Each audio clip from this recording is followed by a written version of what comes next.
Video kali ini saya akan membahas tentang sesingkat sejarah gereja GKI di tanah Papua mengenai hubungan antara Papua dengan dunia luar pada abad ke-18.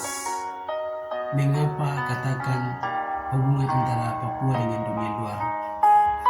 Perjumpaan Papua dengan dunia luar bermula dari kedatangan bangsa-bangsa asing pada abad ke-18.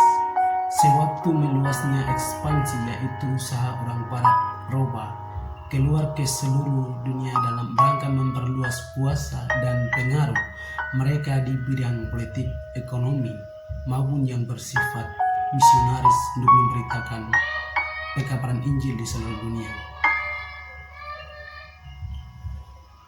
Ekspansi barat kolonialis didorong oleh beberapa motif, diantaranya pencairan emas, rempah-rempah, serta benda-benda harga lainnya.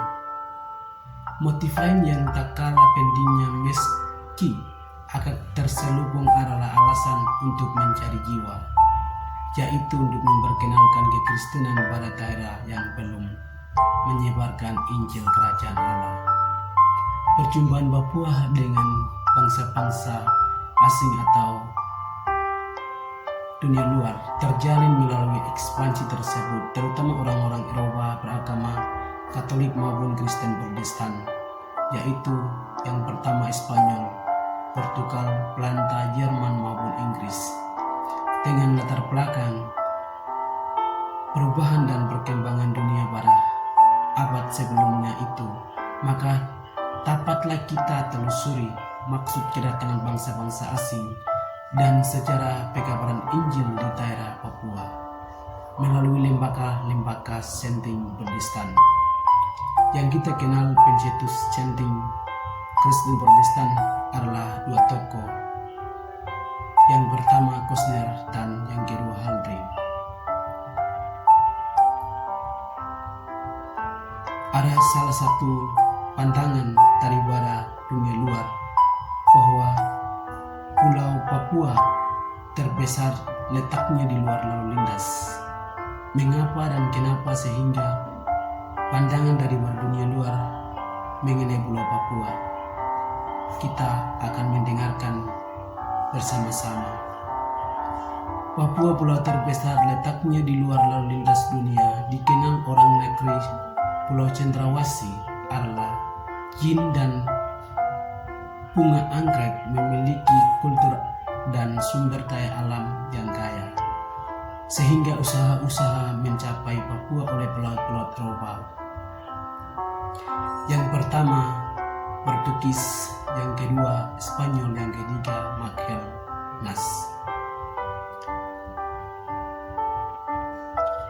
Alasan politik, ekonomi maupun misioner menjadi faktor utama mendorong kedatangan bangsa-bangsa asing ke Papua.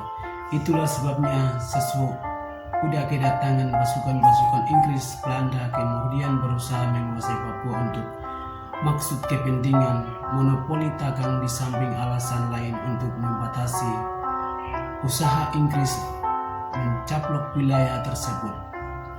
Usaha demonitif menguasai Papua di bidang politik oleh Belanda ditandai dengan diresmikan berdirinya benteng.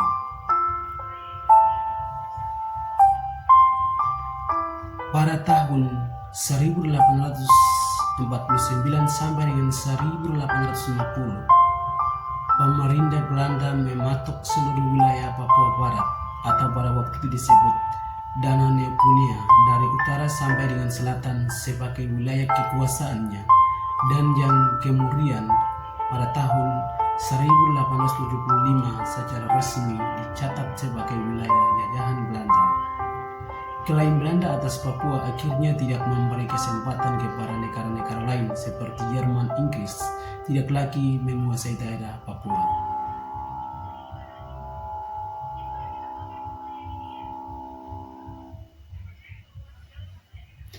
Hubungan dunia luar dengan Papua, bahkan hubungan Papua dengan wilayah lain di Indonesia. Hubungan Papua dan wilayah lain di Indonesia berlangsung sudah sejak permulaan abad ke-8 Terbukti dengan adanya pengiriman upedi berupa Purung Cendrawasih oleh Raja Sriwijaya Sirah kepada Kaisar Tiongkok tahun 1993 menyebutkan bahwa ribuan tahun yang silam telah terjadi migrasi orang Papua yang berada di sekitar Teluk Cendrawasih dan Kepulauan Paraido di bagian timur Halmahera dan Kepulauan Raja Ampat. Pada perubahan abad ke-15 orang-orang Papua sudah sampai ke Maluku dan Tidore. J.V. Onim dalam bukunya Islam dan Kristen di Tanah Papua menyebutkan bahwa sebelum ada sistem kesultanan yang diperkenalkan Islam di Maluku telah terjalin hubungan tradisional dengan Raja Ampat dan Fak-Fak. Berkat ketekatan etnis dan budaya dikarenakan sejak dulu telah terjadi migrasi ada warga Maluku dan Papua saling pindah tempat. Hubungan dunia luar dengan Papua sudah terjalin termasuk wilayah lain di Indonesia, misalnya dengan Kesultanan Tidore. Sebelum kedatangan Otto dan Kaisar, Papua menjadi salah satu wilayah Kesultanan Sultan Tidore. Namun tidak ada usaha yang sungguh-sungguh dari pihak Kesultanan Tidore untuk menguasai wilayah ini secara mutlak, walaupun ada beberapa tempat yang diklaim sebagai wilayah kekuasaan Sultan seperti Kepulauan Raja Ampat dan Fak-Fak. Sejak kekuasaan Sultan Tidore atas beberapa daerah di Pulau Papua, sudah terjalin kontak dengan dunia luar selain ekspresi Hongi yang merampas dan menteror masyarakat pribumi Papua saat itu untuk menangkap orang Papua menjadi budak. Kapal-kapal sekuner Takang dari Portugis Ternate dan Tidore sudah mendatangi kawasan Teluk Tore sewaktu-waktu. Secara tradisional sudah terjalin relasi sosial politik secara terbatas antara penduduk lokal dengan pusat Kesultanan Tidore melalui kebiasaan orang Papua. Dalam kesempatan itu, para pemimpin mereka dinobatkan dengan gelar-gelar baru dari Sultan Tidore seperti Seng Aci yang artinya kepala distrik, Rojau yang artinya kepala kampung, dan lain sebagainya. Tahun 1649 ketika VOC melakukan perlawanan terhadap Tidore, datang suatu armada yang terdiri dari 24 perahu ke Tidore dan membawa bahan makanan. Perahu-perahu kecil tersebut datang dari Kepulauan Papua untuk membantu Raja Tidore di bawah pimpinan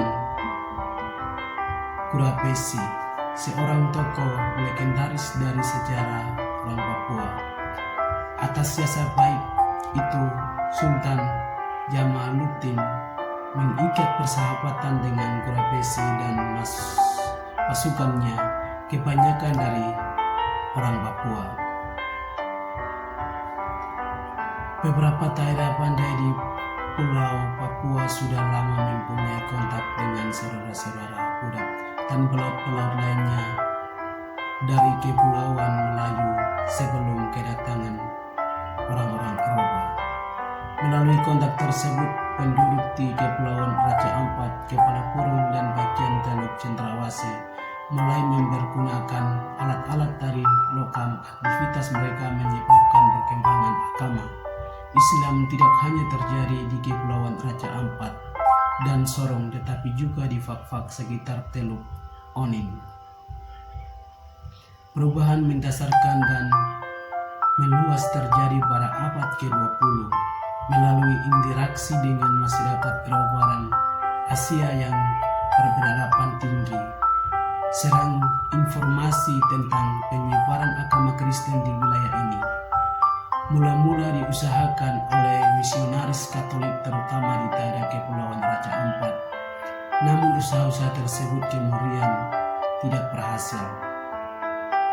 Usaha-usaha mencapai Papua oleh pelaut-pelaut Eropa maupun penguasa setempat, Sultan Tidore serta para misionaris, tergantung alasannya bercampur politik, ekonomi maupun misionaris.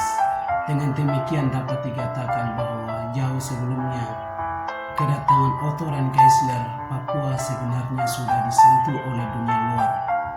Bahkan Injil sudah diberitakan di sini, hanya tidak disertai tata sejarah yang lengkap dan benar. Papua, pulau yang ditujui. Papua pulau terbesar kedua di dunia setelah Greenland, letaknya di sebelah utara Australia Barat, Daya Samudra Pasifik. Luas wilayahnya 642 km pangkat 2, terpendam pada 0,19 sampai 10,45 lintas selatan dan 130,45 sampai 14,8 utur timur. Batas wilayah utara Samudra Pasifik setelah Laut Arafura, Samudra Indonesia dan Australia Timur, Papua Nugini Barat, Provinsi Maluku. Oleh pemerintah kolonial Belanda dan Inggris tahun 1828, pulau ini dibagi menjadi dua bagian dengan menarik suatu garis perbatasan diri dari utara ke selatan sepanjang pulau. Kedua bagian itu tersebut New Guinea, yaitu Papua bagian barat sekarang Papua, dan Papua bagian timur sekarang Papua Nugini. Peradaban Papua sebagai yang besarnya ditutup hutan. Topografi Papua bervariasi, ada daratan rendah dan bawah puncak. Gunungnya tinggi, tajam, bukit terjal, dan lembah yang curam dalam. Terdapat beberapa pegunungan yang tinggi. Kam Arau, Kaimana, Arfak Manokwari, Yaya, Kabupaten Wamena, Ciklop, Jayapura. Pada pegunungan di bagian tengah Jaya terdapat puncak yang berselimutkan salju, sering disebut salju abadi.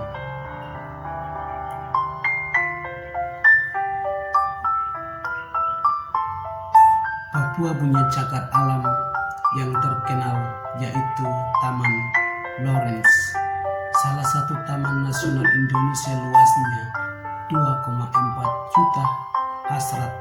Di dalamnya terdapat 630 jenis burung serta 123 jenis mamalia.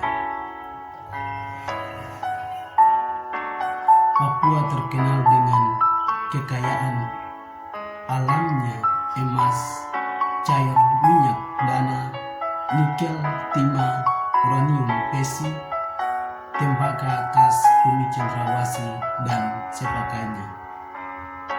Etnis Papua termasuk dalam rumpun Melanesia, sangat mirip dengan ras Negroid. Warna kulit sangat gelap, kecoklatan atau hitam, kadang-kadang hampir mendekati, tetapi tidak pernah sama dengan pekatnya. Warna hitam ras Negroid amat beda dalam warna, melebihi Melayu. Kadang-kadang hitam agak kecoklatan, rambut sangat kasar dan keriting.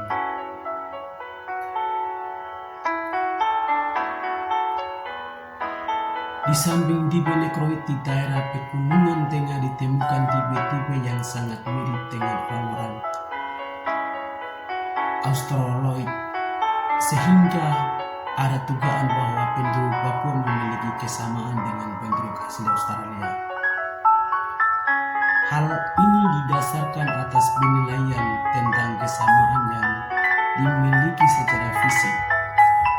Papua pulau tujuan bangsa-bangsa asing, sejak mula menjadi wilayah di mana bangsa-bangsa Eropa bersaing memperebutkan kuasa dan pengaruh mereka, karena Papua dipandang memiliki sumber daya alam yang kaya.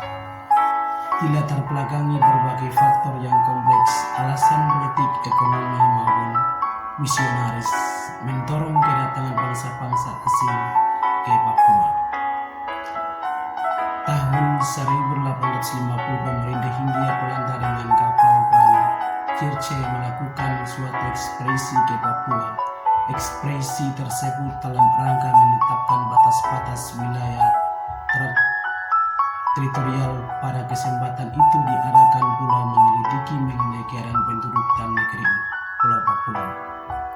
Salah satu seorang peserta ekspedisi ini adalah K.V. de Prijen. Ia banyak membuat catatan-catatan mengenai perjalanan ini. Dari keterangan-keterangan inilah yang dipunyai Haltring dan Kosner pada waktu mereka menyusun rencana mengenai pekerjaan sending di Papua. Inilah sesingkat penjelasan tentang sejarah Gereja Katedral Papua, terlebih memilih pada hubungan antara orang Papua dengan dunia luar, bahkan orang Papua dengan Indonesia lainnya. Terima kasih. Nanti lain kali akan membahas tentang pekabaran Injil di tanah Papua.